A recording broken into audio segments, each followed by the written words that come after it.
오늘 말씀의 제목은 최고의 은혜, 생명의 떡 예수입니다.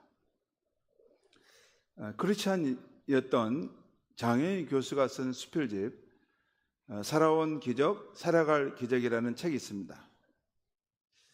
장혜인 교수는 장애인이었어요. 다리가 불편한 장애인이었고 그리고 서강대학교 영문학과 교수였습니다. 그런데 이분이 쓰신 수필들이 많은 사람에게 사랑을 받았습니다.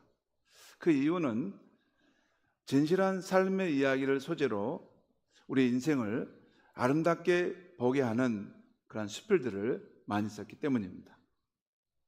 그녀는 살아온 기적, 살아갈 기적이라는 책에서 한때 자신이 척추암 선고를 받고 병원에 입원하여 24번의 항암 치료를 마칠 때까지 거의 2년의 긴 시간을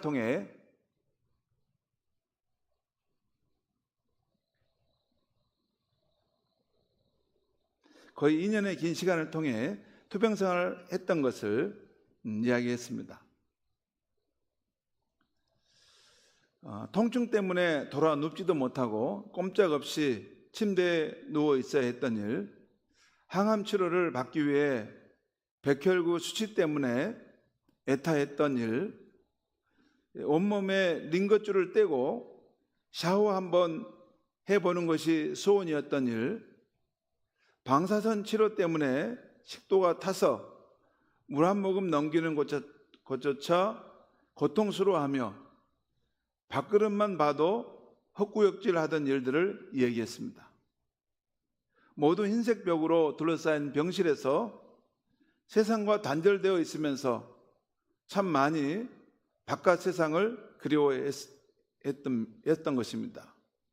창밖으로 보이는 파란 하늘 아래 드넓은 공간, 그것을 마음대로 걸을 수 있는 무한한 자유가 그리웠고, 무엇보다 아침에 일어나 바쁘게 허둥대며 학교 가서 학생들을 가르치는 그 일상이 미치도록 그리웠다는 것입니다. 바쁘게 일하고 사람들을 만나고 누군가를 좋아하고 누군가와 웃고 이야기하는 그런 아름다운 일들을, 그렇게 소중한 일들을 마치 아무 일도 아니라는 듯이 태연히 행하고 있는 바깥 세상 사람들이 끝없이 부러웠다는 것입니다. 병실에 있는 자신을 생각할 때 바쁘게 일하고 사람들을 만나고 누군가를 좋아하고 누군가와 웃고 이야기하는 그런 일들이 너무나 아름다운 일이고 너무나 소중한 일로 다 보이는데, 몸이 아파서 나갈 수 없어서 그런 것을 생각하는데, 바깥 세상 사람들은 그런 소중한 일들이 마치 아무 일도 아니라는 듯이 태연하게 대하고 행동하는 모습을 볼 때 너무 부러웠다는 것입니다. 빨리 나가서 나도 저렇게 했으면 얼마나 좋을까. 그러면서 작가는 자기 몸이 아프고 일상의 삶을 살지 못하게 되면서 이 세상에서 살아가는 우리의 소소한 일상들이 모두가 축복이고 기적임을 알게 되었다고 말하는 것입니다. 참으로 맞는 말인데요. 우리는 자주 잊고 살아갑니다. 더 새로운 일, 더 놀라운 일, 더 기적은 없는가 이렇게 생각하는데, 사실 우리 인간이 살아가는 그 삶의 자리에 하나님의 놀라운 은혜의 사건들, 기적이 늘 있지만 그것에 눈이 가려져서 보지 못하고 감으로써 감사함이 없다는 것을 지금 말한 것입니다. 오늘은 지나온 날들을 돌아보며 하나님께 감사하는 맥주 감사 주일입니다. 지나온 반년 동안 우리 일상의 삶에 베풀어 주신 하나님의 은혜들이 다 있을 것입니다. 크게 아프지 않고 건강하게 살아온 것, 큰 풍파 없이 평안하게 살아온 것, 사랑스러운 손주가 태어난 것, 좋은 사위를 얻게 된 것, 자녀가 조금 덜 힘들게 하는 것, 그동안 참 힘들게 했는데 어쩌다 철에 들어가지고 이제는 좀 덜 힘들게 하는 것. 월급은 작지만 생활에 보탬이 되는 직장에 나가고 있다는 것. 그 외에 소소한 일상의 행복들, 그리고 앞으로 하나님께서 좋은 것으로 응답해 주실 기도 제목들이 있을 것입니다.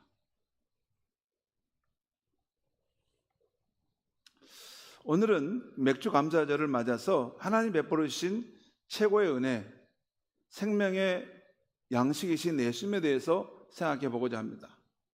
지난주일 설교에서 우주와 인간의 기원에 대해서 가장 권위 있게 말해주는 성경 창세기 말씀을 근거로 천지 만물을 지으신 하나님에 대해서, 천지의 주인이신 하나님에 대해서 말씀드렸습니다. 기독교는 이 하나님의 존재를 참된 사실로 믿습니다. 그런데 하나님이 지으신 사람이 하나님처럼 되고자 하는 욕심에 선악과를 따먹은 것입니다. 이 선악과는 내가 먹는 날에는 반드시 죽으리라고 하나님이 금지하신 열매였습니다. 결국 인간은 생명의 원천이신 하나님을 떠나게 되었고, 그 이후 인간이 살아가는 곳에는 언제나 죽음의 그림자와 죽음의 문화가 함께하게 되었습니다. 생명이 있는 곳에는 죽음의 그림자가 있었다는 것입니다.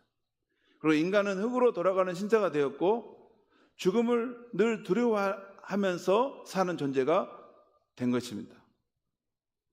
하나님이 원래 지으신 세상은 조화를 이루는 참 좋은 세상이었는데, 인간의 불순종과 죄로 인해서 잘못되게 된 것입니다.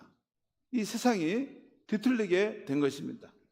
이 잘못되고 이 세상이 뒤틀리게 된 것은 다음에 제가 다시 한번 이 말씀을 깊이 말씀드리겠습니다. 오늘은 이 잘못된 세상을 하나님이 버리지 않고 그것을 다시 바로잡기를 원하셨다는 것입니다.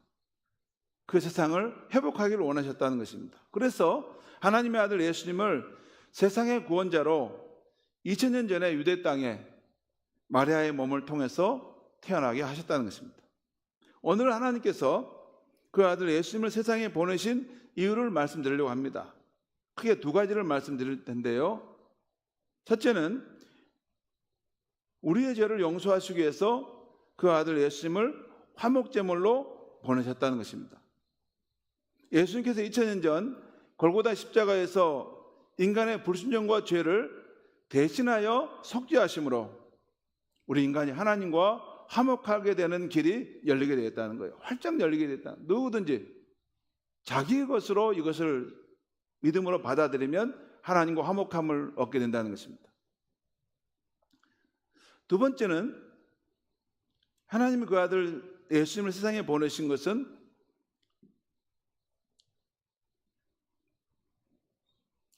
죽어갈 수밖에 없는 우리 인생에 영원히 사는 생명의 양식을 주시기 위해서라는 것입니다.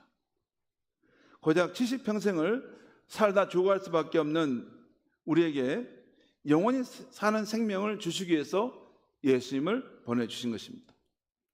우리가 세상을 살아갈 때 정치, 경제, 과학이 도움이 될 때가 많습니다. 지난주 대통령과 정부 강요 그리고 경제계 인사들이 함께 국가 혁신을 위한 프로젝트를 발표했습니다.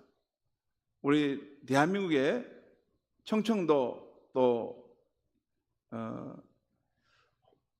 전라도 또 경상도 이런 지역을 영역별로 나눠서 특화된 그런 미래의 산업을 발전시킨다는 그 프로젝트를 제시했습니다. 한마디로 대체 불가의 대한민국을 세우겠다는 큰 뜻을 가지고 시도하는 것을 보면서 여러분도 가슴이 설레었겠지만 저도 설레었습니다. 또 근본에 우리 순천시의 시장이 새로 취임해서 더 발전된 순천시가 되게 하겠다고 선언하고 출발하는 것도 참 좋은 일이고 앞으로 더 살기 좋은 순천시가 되었으면 합니다. 참으로 감사한 일입니다. 그런데 여러분, 이런 정치, 경제, 과학, 일반 기관들도 우리 인류가 직면한 죄로 인해 하나님과 깨어진 관계를 극복하는 일이나, 그리고 그로 인해 인간의 필멸성, 인간은 반드시 늙고 병들고 죽어간다는 이런 문제를 극복하는 데는 아무런 도움과 힘이 안 된다는 것입니다. 이 세상에서 살아가는 것, 살아갈 때 좀 더 잘 살고 좀 더 풍요롭고 넉넉하게 사는 것을 말하는 것이지, 이 세상에서 사는 것 말고 인간이 반드시 필멸하는 존재인데 때가 되면 늙고 병들고 죽음이라는 그림자 앞에 두려워 떨며 가는 것인데, 거기에 대해서는 아무런 도움과 힘이 될 수 없는 것이 이 세상의 상황입니다. 이런 인간의 이런 근본적인 문제 해결들은 세상의 다른 기관이 도와줄 수 없고 오직 생명의 복음을 가진 교회만이 할 수 있는 일인 것입니다. 죽음의 그림자가 서려 있는 이 세상 한복판에서 이 생명의 빛을 바라고 있는 것이 교회의 모습인 것입니다. 한번 우리 이혜령 교수님이 암으로 이제 돌아가셨는데 마지막 자기가 죽기 전에 자기가 자신이 갖는 신앙에 대한 고백하는 것을 한번 우리 보겠습니다. 내가 꼭 말하고 싶은 거는, 나는 이제 알다시피 낫는 병이 아니기 때문에 어떤 약도 쓰지 않고 아무것도 안 하고 있는 거예요 지금. 그냥 암과 함께 지내고 있는 거예요. 약도 아무것도 안 먹어요. 아무것도 안 먹어요. 왜? 마지막 남은 게 죽음은 어떤 모습으로 오고 어떻게 다가오고 어떤 발자국 소리로 오는가, 그게 종교는 죽음에 관한 거예요. 100마디 말은 소용없는 거예요. 유일하게 죽음에 대해서 생각하는 게 종교. 과학이 생각해줘요, 정치가 생각해줘요, 경제가 생각해줘요. 한 번밖에 없는 가장 큰 사건이 죽음이야. 탄생이고 죽음이야. 탄생할 때는 예정된 거예요. 어떤 사건이 죽음 이상으로 크겠어요? 모든 게 다 사라지는 거죠.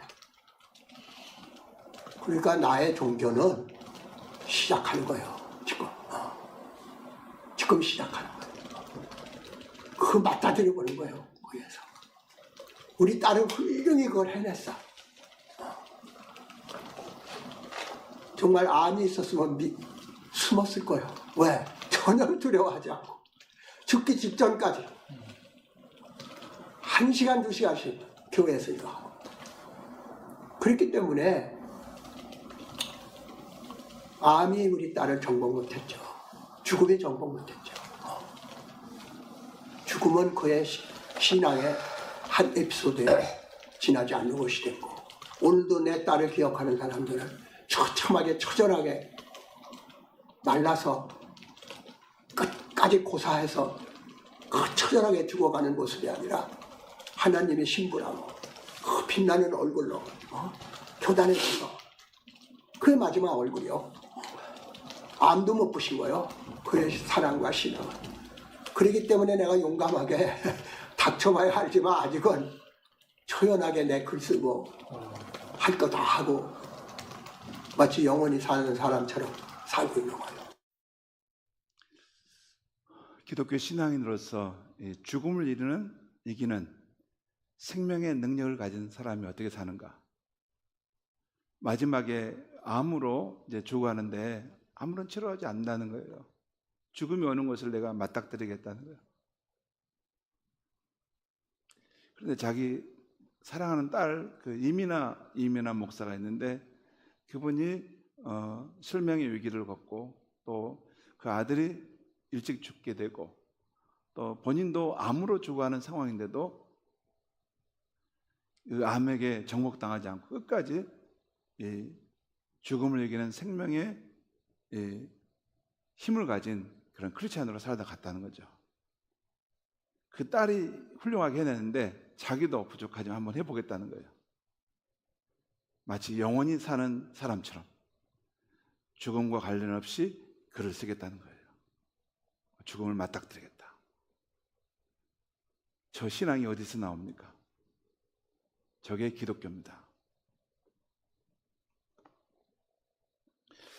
오늘은 맥주 감사제를 맞아서 하나님이 우리에게 베푸신 은혜 중에 최고의 은혜, 생명의 떡 예수님에 대해서 말씀을 드리려고 합니다. 두 가지인데요. 하나는 인류의 불순종의 죄를 제거하시고 하나님과 화목한 모습을 이루기 위해서 예수님이 오셨다는 것입니다. 오늘 마태복음 26장 26절 이하의 말씀은 예수님이 최후의 만찬 때 하시는 말씀인데, 자신이 십자가에 달려 피 흘려 죽으신 것은 많은 사람의 죄를 용서받도록 하기 위함이다라고 말씀해요. 그래서 우리 인간이 하나님과 결국 화목함을 이루고 하나님을 아버지라 부르는 자녀의 삶을 살게 하기 위함이라는 거죠. 여러분, 죄인이 어떻게 하나님 앞에 나갈 수 있습니까? 죄인이 어떻게 하나님과 화목함을 이룰 수 있겠습니까? 그리고 죄인이 어떻게 하나님을 그의 자녀로 또 하나님 아버지로 부를 수 있겠습니까? 이것은 예수님께서 그의 의로움으로 우리 앞에 길을 열어주실 때 가능한 것입니다. 바로 인간과 하나님의 화목함을 이루도록 예수님이 우리 인간의 죄를 대신 담당하셔서 십자가에 그 고통 중에 죽으셨다는 것입니다. 그래서 우리가 예수를 믿을 때 가장 큰 복 중에 하나는 이 천지 만물의 주인이신 하나님을 나의 아버지로, 내 아버지로 의지하고 살아갈 수 있다는 것입니다. 그 이야기를 또 한 번 합니다. 우리 보겠습니다. 얘가 병에 걸리고 외로웠을 때 똑같이 아버지 이름을 또 불렀을 거다 그거예요. 근데 나는 얘 불행이나 얘 아픔 속에 옆에 같이 있어주지는 못했어. 예. 그때 같이 있어준 아버지가 내가 아니야. 하나님 아버지야. 그렇지. 하나님 아버지. 내가 못하는 거를 하나님이 해주셨잖아. 그거야 나는. 그래서 내가 아프다는 거지. 무슨 세속적으로 뭐 위크데이는 꼭 얘 데리고 나가고 뭐 학교 뭐 이런 거 다 자기 고생하지 않게 했는데 예. 뭘 한이 있겠어요. 그러니까 얘를 하나님 아버지가 달래줬지 내가 한 거 아니거든요. 그러니까 얘가 소원이 뭐냐 그러니까 아버지 하나님 있는 거다. 웃어가면서 나만 천국에 가고 아버지 없는 천국에 그게 내가 어떻게 쓸쓸하게 있겠냐. 네. 그 바람에 내가 마지막에 예. 내 믿을게. 아버지 없는 천국에 내가 어떻게 쓸쓸하게 혼자 살겠냐고. 그 딸의 아버지를 너무 사랑하는 것이죠. 그래서 자기가 마지막 실명의 그 아픔을 겪고 또 암으로 죽어가는데 그 아버지에 대해서 지금 이혜령 교수죠.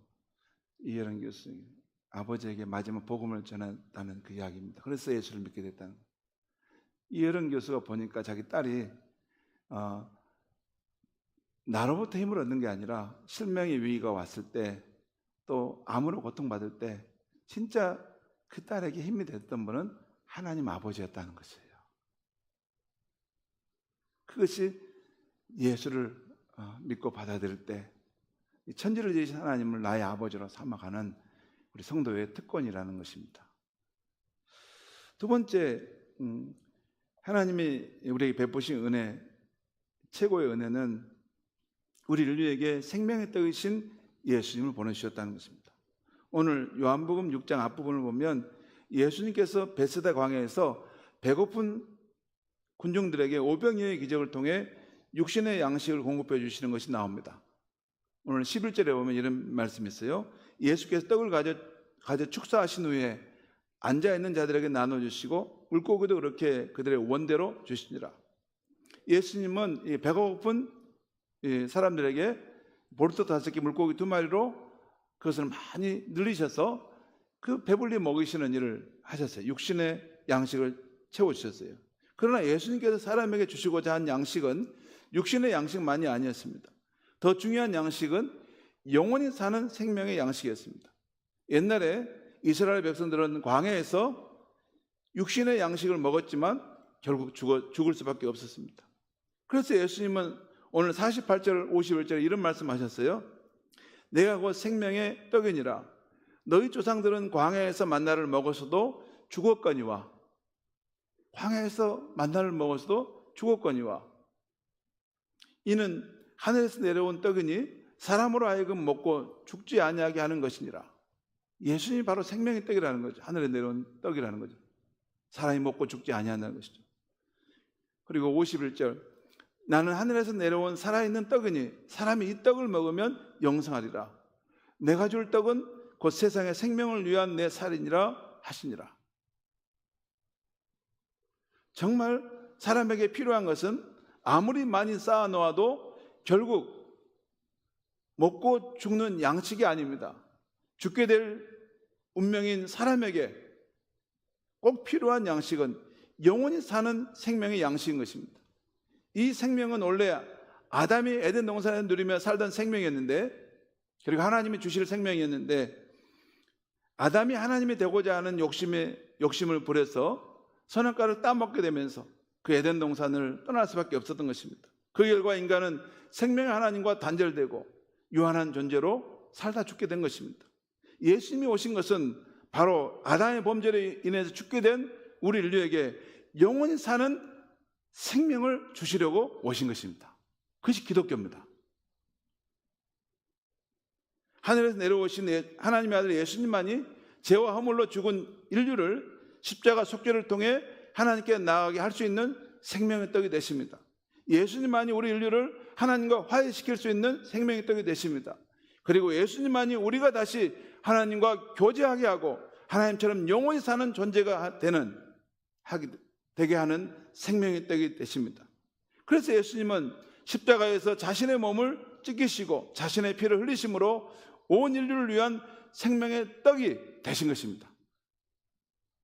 그런데 예수님께서 내가 줄 떡은 곧 세상의 생명을 위한 내 살이니라 하시자 이 말을 들은 유대인들은 예수님의 말씀을 문자적으로 생각해서 오해하게 되었습니다. 실제로 예수님의 살을 뜯어 먹으라는 말씀으로 들었어요. 그러나 예수님의 이 말씀은 자신이 십자가에서 몸이 찢기고 피 흘려 죽으실 것을 예고하신 말씀이었습니다. 최후에 예수님은 이 예고대로 십자가에 달려 그 살이 찢기고 피를 쏟으시는 대속의 죽음을 통해 인류 구원을 위한 생명의 떡이 되신 것입니다.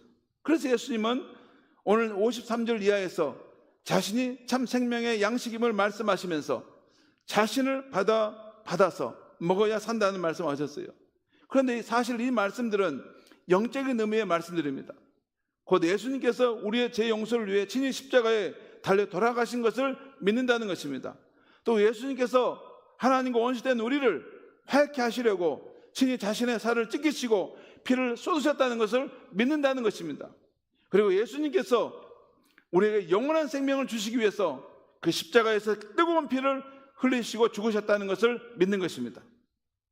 사실 오늘 53절 이하의 말씀에서 예수님께서 내 살을 먹고 내 피를 마시는 자는 영생을 가졌다는 말씀, 또 내 살을 먹고 내 피를 마시는 자는 내 안에 거하고 나도 그 사람 안에 거한다는 말씀, 그리고 나를 먹는 그 사람은 나로 말미암아 살 것이다 라는 이 말씀들은 모두 우리가 믿음을 갖되 형식적인 믿음,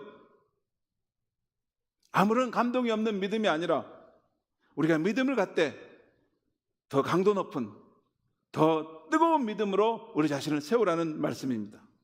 그러므로 우리 성도들은 영원히 사는 생명의 양식이신 예수님을 내 안에 받을 때 예수님이 나 같은 죄인을 위해 십자가에서 살이 찢기고 피를 흘려 주심으로 죽었던 내 생명이 다시 살아나게 되었다는 감격을 마음으로 받는 것입니다. 이 세상에 어느 누가 나를 대신해 십자가에 달려 살이 찢기고 피를 흘렸습니까? 오직 예수님밖에 없습니다.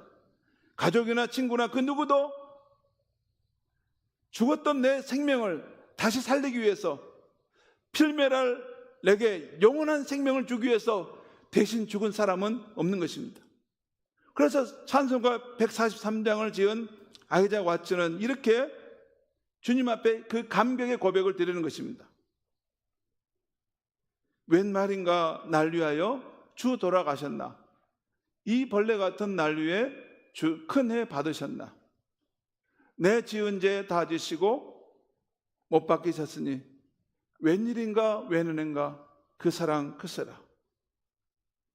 주 십자가 못 박힐 때 그 해도 빛있고 그 밝은 빛 가리워서 캄캄게 되었네.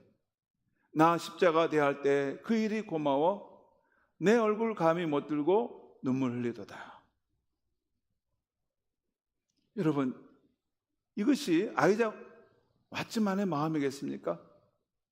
주의 십자가를 바라볼 때 그 생명을 받은 우리 모두에게도 이 감격의 그 십자가가 되는 것입니다. 그러므로 성도 여러분, 오늘 우리는 주님의 성찬을 받는 시간을 가질 텐데요, 오늘 우리가 주의 생명의 양식을 받을 때 십자가에 달려 그 몸이 찢기시고 그 피를 흘리셔서 죽으셨던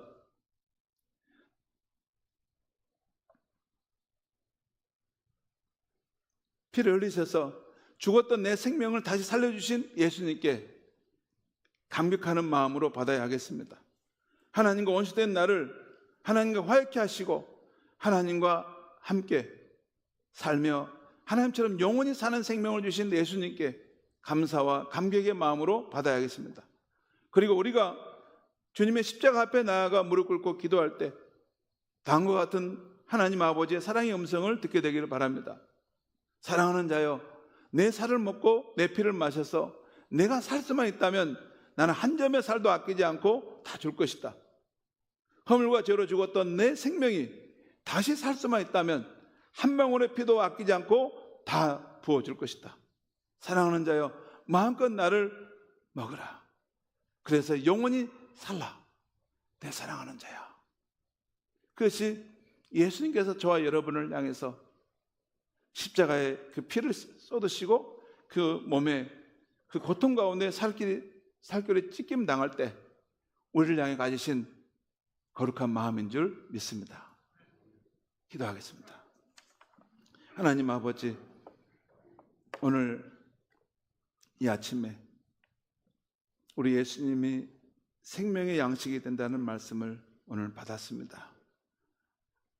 지금도 살아계셔서 지금도 십자가의 그 능력으로 우리에게 오시는 예수님, 십자가에서 흘리신 그 피와 그 찢기신 그 생명의 몸을 우리가 받을 때 예수님의 그 능력과 그 사랑이 우리 마음속에 예수님 생명의 능력이 용서 숨치는 이 성찬식이 되게 하여 주시옵소서. 예수님의 이름으로 기도하옵나이다. 아멘.